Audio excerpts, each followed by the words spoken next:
va évoluer avec le salaire brut taxable. Puisque le salaire brut taxable, c'est le salaire brut. Donc, on va prendre la constante ici. On va choisir une constante brute prédéfinie. Non, pas celle-ci. Constante brute. Voilà. On va choisir la constante brute. Donc, constante brute. Ok. On va insérer ici d'autres constantes. Qui sera ici l'indemnité déplacement, l'indemnité de représentation. Déjà, indemnité de déplacement, on a les indemnités. Bon, je vais faire une sélection multiple. Je crois que je vais ici ajouter. Bon, je clique par exemple indemnité de déplacement, j'ajoute à la sélection. Indemnité de représentation, j'ajoute à la sélection. Qu'est-ce qu'il y a encore ici? Indemnité de déplacement, indemnité de représentation, allocation familiale. Allocation familiale, si j'ajoute. Voilà, allocation familiale, qu'est-ce qu'il y a encore? Absence non justifiée, absence maladie. Bon, absence maladie, absence non justifiée. Absence non justifiée. Ok, d'accord. Quoi d'autre? Absence maladie, absence chômage technique. Ok, je crois que absence chômage technique, on n'avait pas créé la rubrique absence chômage technique. Donc ce qu'on va faire, c'est tout simplement les ajouter. On va tout simplement ici les ajouter. Non, pardon, excusez-moi, pas ici. Sans chômage technique. On va tout simplement les créer. Hein. Ok, au nombre de constantes, le nombre de constantes, ici, comme vous voyez, le nombre de constantes sélectionné à 5 constantes. Ok, les 5 constantes, on va tout simplement ici les ajouter. Donc, je vais revenir dessus plus tard pour pouvoir ici, parce que tout cela c'est la soustraction. On va ici mettre moins partout, mais on va créer cette dernière rubrique pour que on puisse avoir la constante de cette rubrique là. Je vais mettre moins. Donc il y a une constante qui manque. Je reviendrai sur salaire brut taxable plus tard. Ok. Alors je vais revenir ici puisque on a dit qu'il y a une rubrique absence chômage technique. Donc absence chômage technique type brut. On va regarder cela. Peut-être qu'on n'a pas pu absence chômage technique. Regardons, on va dans la liste des rubriques. Type brut. Absence. Bon, c'est peut-être à ce niveau. Absence chômage technique, on a confondu absence maladie. Ok, donc on va tout simplement double-cliquer comme ceci. On va dire absence chômage technique, puisque ici la formule c'est nombre fois base fois taux. Bon, oui, je crois que c'est ça. On avait déjà paramétré. Bon, on va laisser ça. On va créer juste une constante. Bon, je pense que si je supprime celle-ci, je peux la supprimer. Voilà, parce que je n'ai pas utilisé cette rubrique de l'autre côté. Donc je vais créer notre rubrique absence chômage technique. Donc créer type brut 215, hein, oui, 215, mémo brut. Je vais dire absence chômage technique. Voilà. Donc je viens ici, élément constitutif, nombre fois base fois taux. Nombre fois base fois taux. Donc la base, je peux prendre ici là, salaire de base pour pouvoir ici aller plus simplement salle base, salaire de base, salle base, comme ceci. Voilà. Donc je vais prendre le salaire de base qui est ici ma constante, mais il y a une constante qu'on a créée sur le salaire de base. Donc je peux aussi choisir cette constante toujours, c'est pas un souci. Comme je peux choisir la constante prédéfinie, ok, puisqu'on a une constante salaire de base qu'on a créée, je peux choisir la constante salaire de base prédéfinie, puisque en paramétrant plus tard, nous allons essayer de relier cette constante-ci à la constante prédéfinie. Donc c'est la même chose. Donc salle base, voilà, c'est pas ceci, donc je dis OK. Donc voilà, j'ai la constante absence chômage technique. Je vais donc revenir ici dans ma rubrique, dans ma constante, créer ici une constante de type brut, type rubrique, tant pour moi. Et là, je vais tout simplement nommer cela absence chômage technique. Bon, en majuscule absence chômage technique. Bon. Absence chômage technique. Voilà. Donc, absence chômage technique. Code mémo brut. Voilà. Et rubrique, je vais lier cela avec absence chômage technique. J'insère. J'ai ma constante absence chômage technique dans type brut.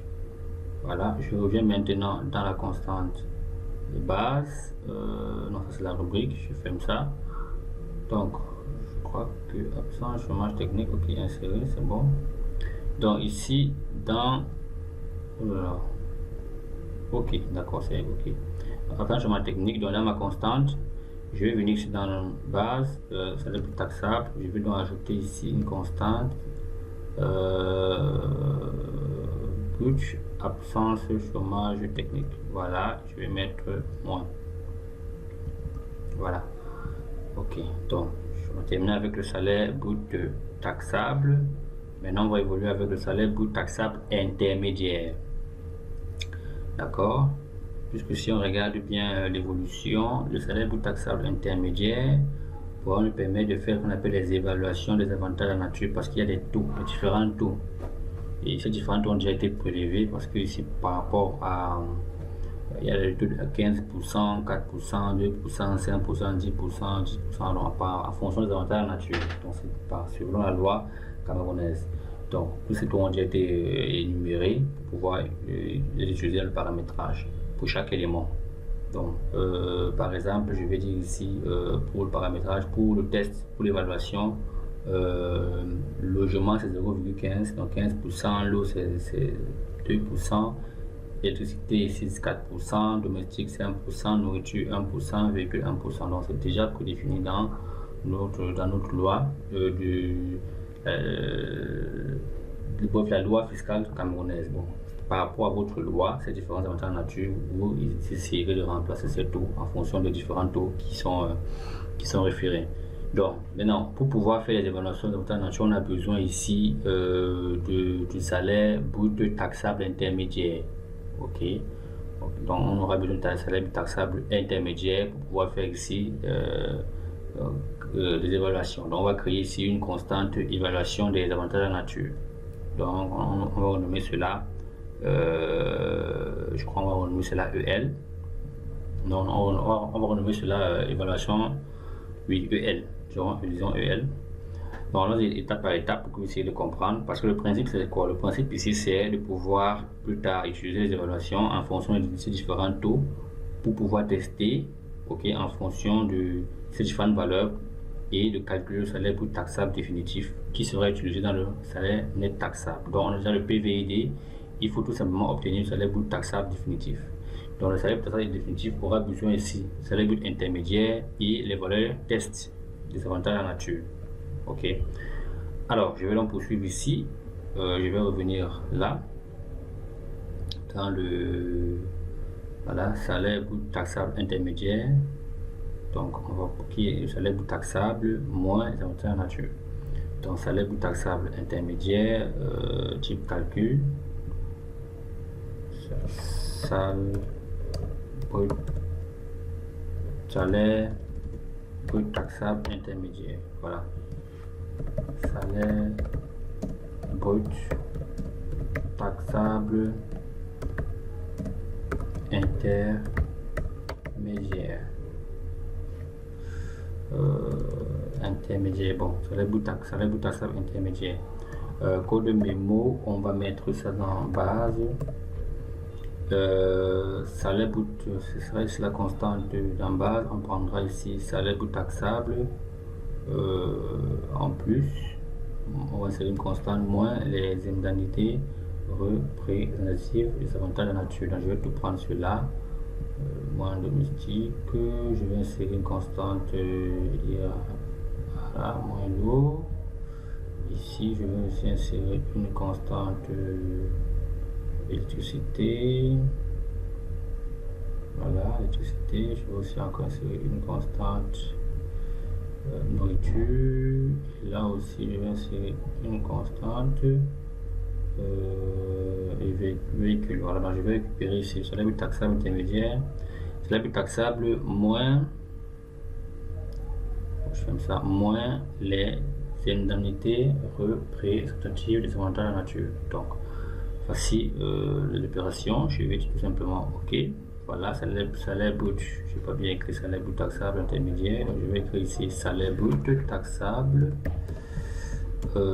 Salaire brut taxable intermédiaire. Voilà. Maintenant, on va passer ici à la création des évaluations des avantages de la nature en fonction des différents taux qui sont appliqués par avantages de la nature. Alors, le logement, l'eau, l'électricité, le domestique, nourriture et véhicules. Alors, on va revenir ici. Alors, ce que nous allons faire, parce que là, on a créé des constantes. Vous avez vu comment cela se calcule. D'accord.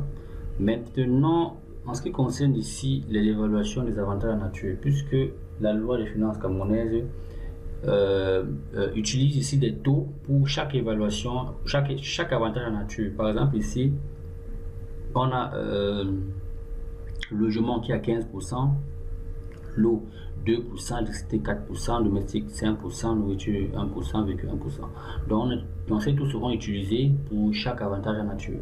Donc par rapport, en fonction ici de la loi des finances de votre pays, vous pouvez utiliser ces différents taux pour pouvoir ici les multiplier avec le salaire brut taxable intermédiaire pour chaque avantage en nature. Donc ici, on va créer d'abord des constantes évaluation et logement, évaluation, eau, électricité en multipliant ces avantages de nature par les différents taux.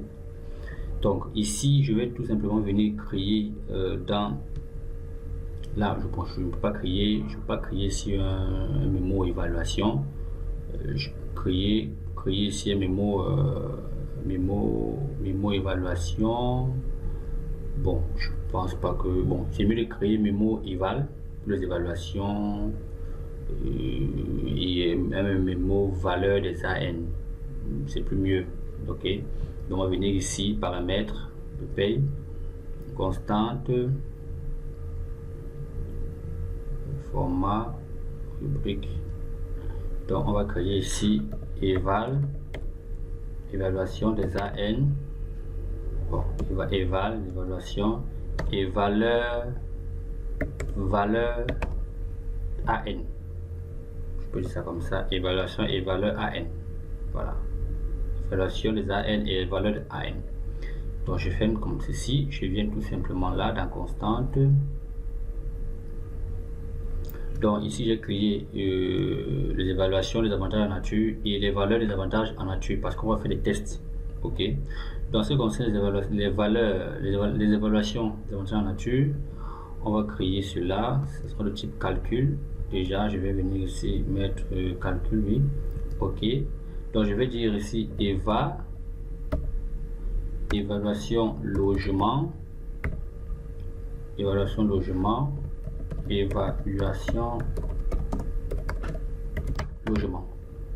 Donc, dans le code mémo éval. Voilà. Évaluation logement. Alors ici, nous allons faire, nous allons prendre ici le salaire brut taxable intermédiaire, ok, plus multiplier, j'insère ici une valeur multipliée par, quel est son taux? Bon, son taux ici c'est 0,15, donc 15%. Donc on mettra 0,15. Dès que c'est bon, je dis OK. Je termine avec la constante évaluation. Évaluation. Je vais enlever le AC. Voilà, évaluation. Voilà. Donc, évaluation logement. Je vais aussi créer l'évaluation. Évaluation.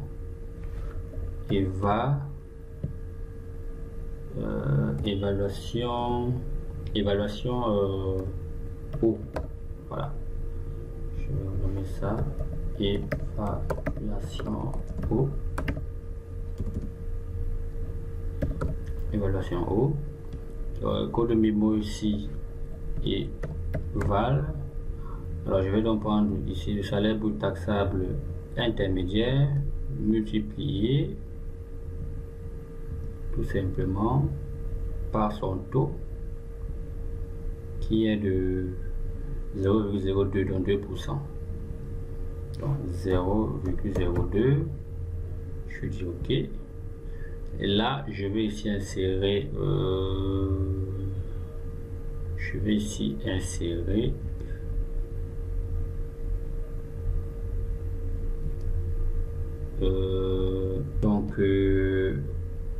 on va poursuivre avec, on a fait déjà ici logement, eau, il y a électricité. Donc je rappelle ici que pour ceux qui veulent effectivement se rassurer par rapport aux différents taux, vous pouvez ici vous référer au Code général des impôts 2020 sur l'article 33 alinéa 1. Vous aurez ici les différents pourcentages, les avantages en nature, c'est-à-dire logement 15%, électricité 4%, eau 2%, domestique 5%, véhicule 10%, nourriture 10%, donc c'est 10% ici. Donc le Code général des impôts 2020, vous référez à cela, article 33 alinéa 1, vous verrez ces différents pourcentages. Donc, en fonction ici de votre pays, vous pouvez aussi à travers les différents taux rattachés aux avantages nature les remplacer et vous aurez automatiquement le même résultat. Alors donc, on va poursuivre aussi avec l'électricité. Donc je vais venir là, je vais dire évaluation, je vais dire éval élec. Voilà, donc évaluation et électricité. Donc je vais mettre ici code éval. Donc là je vais choisir la constante de base, c'est-à-dire salaire de base intermédiaire, but taxable intermédiaire, que je vais multiplier ici avec le taux. Pour l'électricité ici c'est 4%, donc 0,04. Insérer, non, excusez-moi, c'est juste la valeur. Donc c'est une valeur fois 0,04. Voilà. Je vais créer donc ici la constante de calcul, éval, après logement. Qu'est-ce qu'on a d'autre ici? Après l'électricité, on a domestique, éval domestique. Donc évaluation domestique. Voilà. Donc code éval. Et ici, je vais choisir base, salaire brut taxable intermédiaire, plus insérer une valeur fois son taux. Domestique ici c'est 5%, donc 0,05. Voilà, c'est bien ça. OK. Nourriture c'est 10%. Je vais dire OK. Évaluation nourriture, éval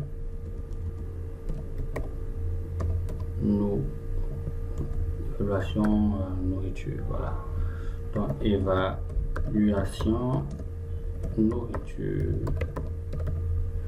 Je vais mettre ça dans éval. Ici, le taux est de 10%. Donc, je mettrai ici, mettre salaire brut taxable intermédiaire. Salaire brut taxable intermédiaire. Je vais insérer une valeur fois. Je vais mettre ici fois 0,0. Voilà. Je dis OK.